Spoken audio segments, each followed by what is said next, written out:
So Women in Tech, we cover many different areas that are going to be helping women embrace technology and be active players in the STEM ecosystem.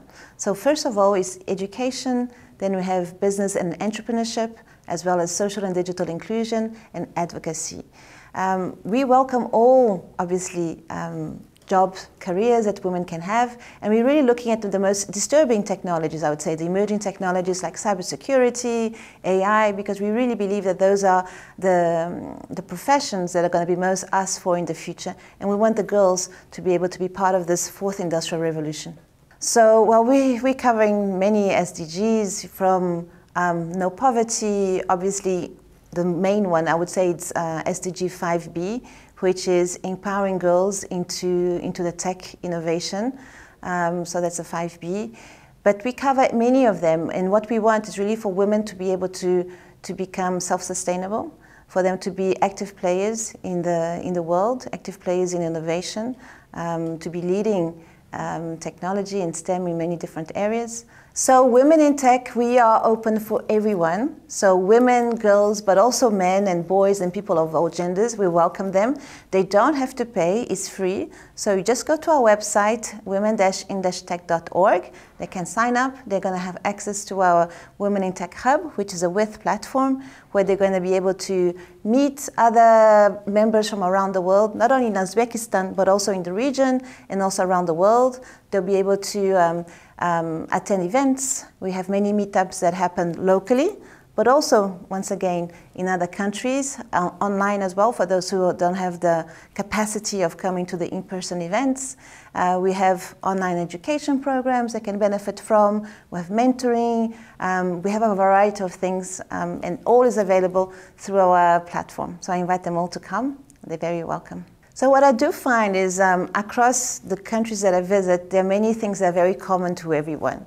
You know, those stereotypes, as you say, unconscious bias on what jobs, careers women and girls should take and those that do not.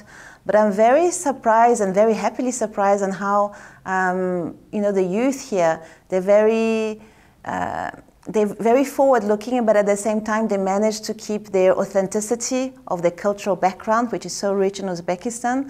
So they manage to balance very well this cultural heritage together with this forward-looking innovation, technological aspirations. So I find this incredible.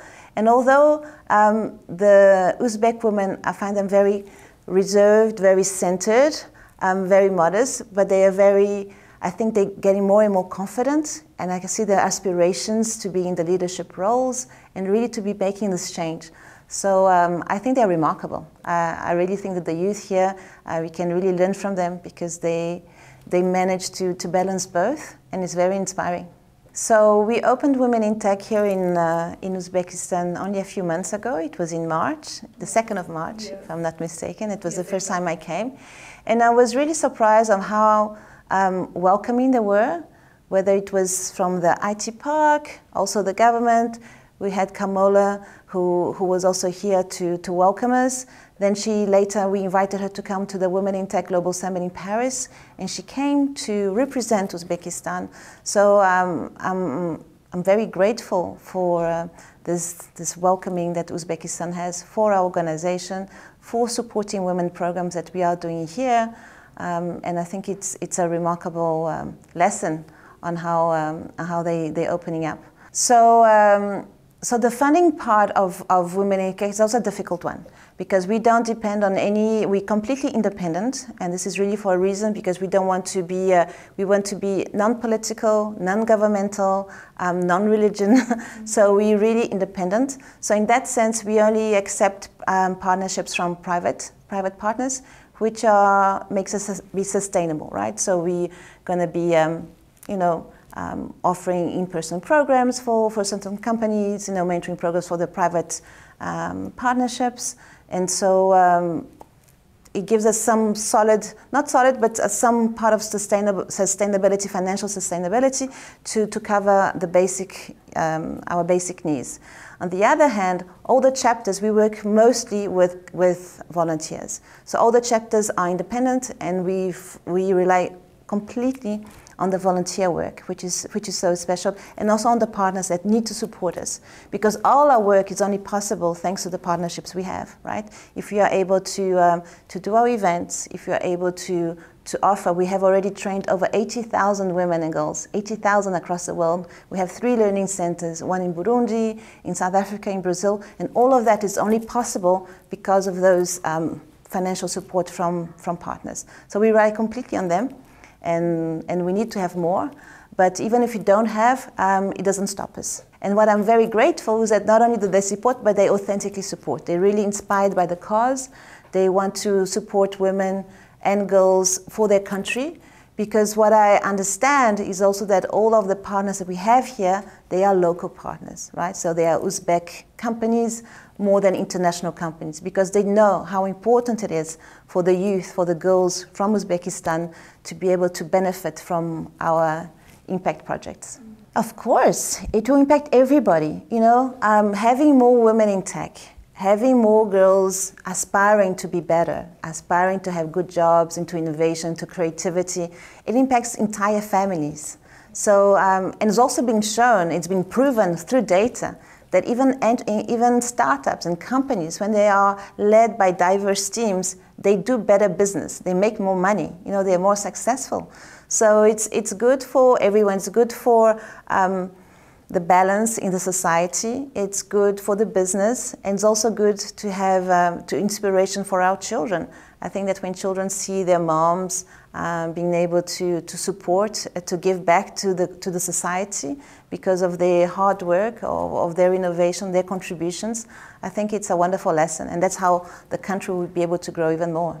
So these stereotypes and these unconscious biases that exist, they don't only exist here in Uzbekistan, but it's a common trait, you know, across many, many countries and regions. And I think the only way we can do that is by really bringing more, showing role models, you know, showing how women have succeeded, how they can succeed, and really bringing the women into the workforce and showing them, you know, making them work together, do creative labs, some design thinking workshops together, and then they will see how everyone will grow. And everyone is going to be happy because it's just nature. You know, nature is for us to work all together in an inclusive and calm and peaceful environment. And that means that we have to have everyone. But I think altogether we have different profiles, and the most important thing is that we are, together we make one. Right, so we are stronger together. We really are, and so the good things of the girls' cultural forms and of the boys, when they work together, we make sure that the project that they are working are so much more successful and creative. And you think out of the box, you know, even if you put different people already in a project, how many different ideas come to life. And this is what we want. You know, we want to be able to think out of the box, think bigger, think better, think higher. Women in management and leadership positions, this is the core. Because if you want change, yes, it can come from the bottom up, but mostly comes from the bottom down. I think if the leadership position, women that are making the decisions, they show that diversity is good, that women can lead. You know, they've got the leadership, they've got the confidence, they've got the skills, they've got the power to make change. People from the bottom and other areas of the company, then they look up, they said, yes, it is possible, it is the way. Because it's the only way to implement the culture in the company is coming from the leadership position, right? So I think it's very important to have women in the leadership position. Also because with this shift of technology, with AI coming in, we see that AI and innovation, there are a lot of also hidden stereotypes that can be hidden, you know, in AI. And AI, if you look at it, is just prediction algorithms. While to avoid and remove any stereotypes, we're going to be needing to have judgment and decisions that are being made about the predictions that are being given. And this judgment and these decisions are only done by humans. And so we want more women making decisions as well. We can't have the decisions being made just by one half of the world, right? We need decisions to be made by all those working force, including women. So to join Women in Tech, it's very easy. Just go to our website, womenintech.org, and you can join the platform. It's completely free. And inside you can join the chapter, which is Uzbekistan. And Uzbekistan chapter is extra special, not because I'm here today, but because it's a very vibrant and dynamic chapter. We have many volunteers, so many that every single week in Tashkent, we have an event. And these events are very expert workshops, so you can learn more about, okay, what is cybersecurity? They will come, they will teach you. And every single week there's a different topic, so you can learn from all these different possibilities and new technologies that exist, see what is it that interests you so that you can afterwards try and learn further and get specialized expertise in the subject. So these are the events that we have. And we also focus a lot on education and on students. So one of the programs that I adore is the ambassadors in the universities. And here in the whole of Uzbekistan, not only Tashkent, there are universities where you have ambassadors leading women in tech clubs within the universities. And if you would like to apply, it's also very easy. Contact our chapter director, Anna Brazovic, whether it's in person in one event, online, it's very easy to access. Follow our social media platforms. We are on Instagram, we are on LinkedIn, and they can come, they can share their ideas, and they can apply to become a volunteer, to become a member, to become an ambassador, or part of the team. Yeah, well, it feels, obviously it's always heartwarming to be recognized as a leader, but I think it's even, for me, more heartwarming when I come and I meet women across the globe. I think this is what I prefer.